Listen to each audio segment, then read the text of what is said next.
Ici Sarah de Jeux Vidéo Techno, et voici ma critique de Over Horizon Cross Steel Empire pour Nintendo Switch. Cet ensemble de 3 jeux par Hotbee et dont le portage est distribué par In-N Games est disponible depuis le 18 juillet 2024. Une version pour PlayStation 4 est prévue ultérieurement.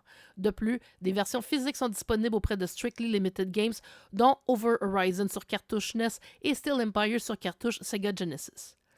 Cette compilation comprend 3 jeux. Over Horizon, sorti sur la NES au Japon seulement en 1991, Steel Empire, qu'on retrouve sur le Sega Genesis en 1992, ainsi que son portage sur Game Boy Advance datant de 2004. Ces 3 titres par Hotbee sont des shoot-em-up ou shmup horizontaux. Over Horizon rappelle Gradius et R-Type par son design, mais avec un niveau de difficulté plus élevé. Par contre, les pouvoirs que l'on peut récupérer des ennemis alternent entre les différentes options, ce qui fait que l'on peut choisir le pouvoir que l'on préfère en attendant un peu comme les cloches de Twin Bee dans Parodius. Sur le plan des commandes, on utilise un bouton pour tirer vers l'avant et un autre pour viser vers l'arrière. Même si leur design ne réinvente pas la roue, les boss mènent un long combat pour les éliminer.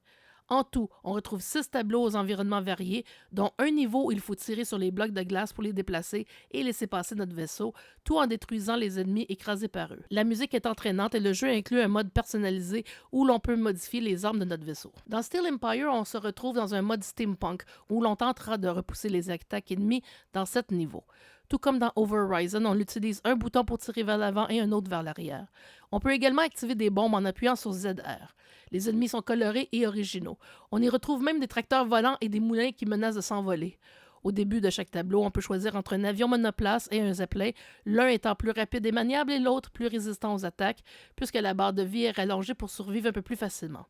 Les tableaux sont vraiment très longs pour un shmup, mais ils sont bien conçus. La musique est entraînante sans être un classique des trames sonores de jeux vidéo.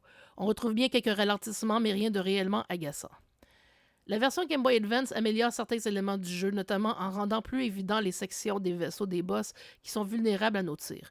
Par contre, comme on peut s'attendre de la part d'une adaptation sur GBA, on se retrouve avec un espace réduit à l'écran sans compromettre la visibilité de notre vaisseau et des ennemis. La compilation inclut les versions américaines et japonaises de Steel Empire pour Genesis et GBA, même s'il ne semble pas y avoir de différence, mis à part le texte de présentation entre chaque tableau. Chacun des jeux peut être joué en mode standard ou en mode défi. Si l'on choisit le défi, nos meilleurs scores seront retenus, mais il ne sera pas possible d'activer des triches comme l'invincibilité ni de reculer pour corriger une erreur de jeu. On peut également sauvegarder la partie en cours pour pouvoir y retourner plus tard. Même si Hotbee n'a pas la notoriété de Konami ou d'Irem pour ses shmups, Over Horizon et Steel Empire valent la peine d'être découverts. Ce sont 2 jeux qui offrent leur lot de défis, mais grâce aux triches intégrées par In-N Games, ils deviennent plus accessibles. Même si la version Genesis de Steel Empire est disponible autour de 50$ pour la cartouche seule, cette compilation en vaut la peine à prix plus accessible encore, surtout avec l'inclusion d'un jeu Famicom qui n'était sorti à l'époque qu'au Japon. Over Horizon Cross Steel Empire pour Switch obtient la note de 9 sur 10. Merci d'avoir été à l'écoute.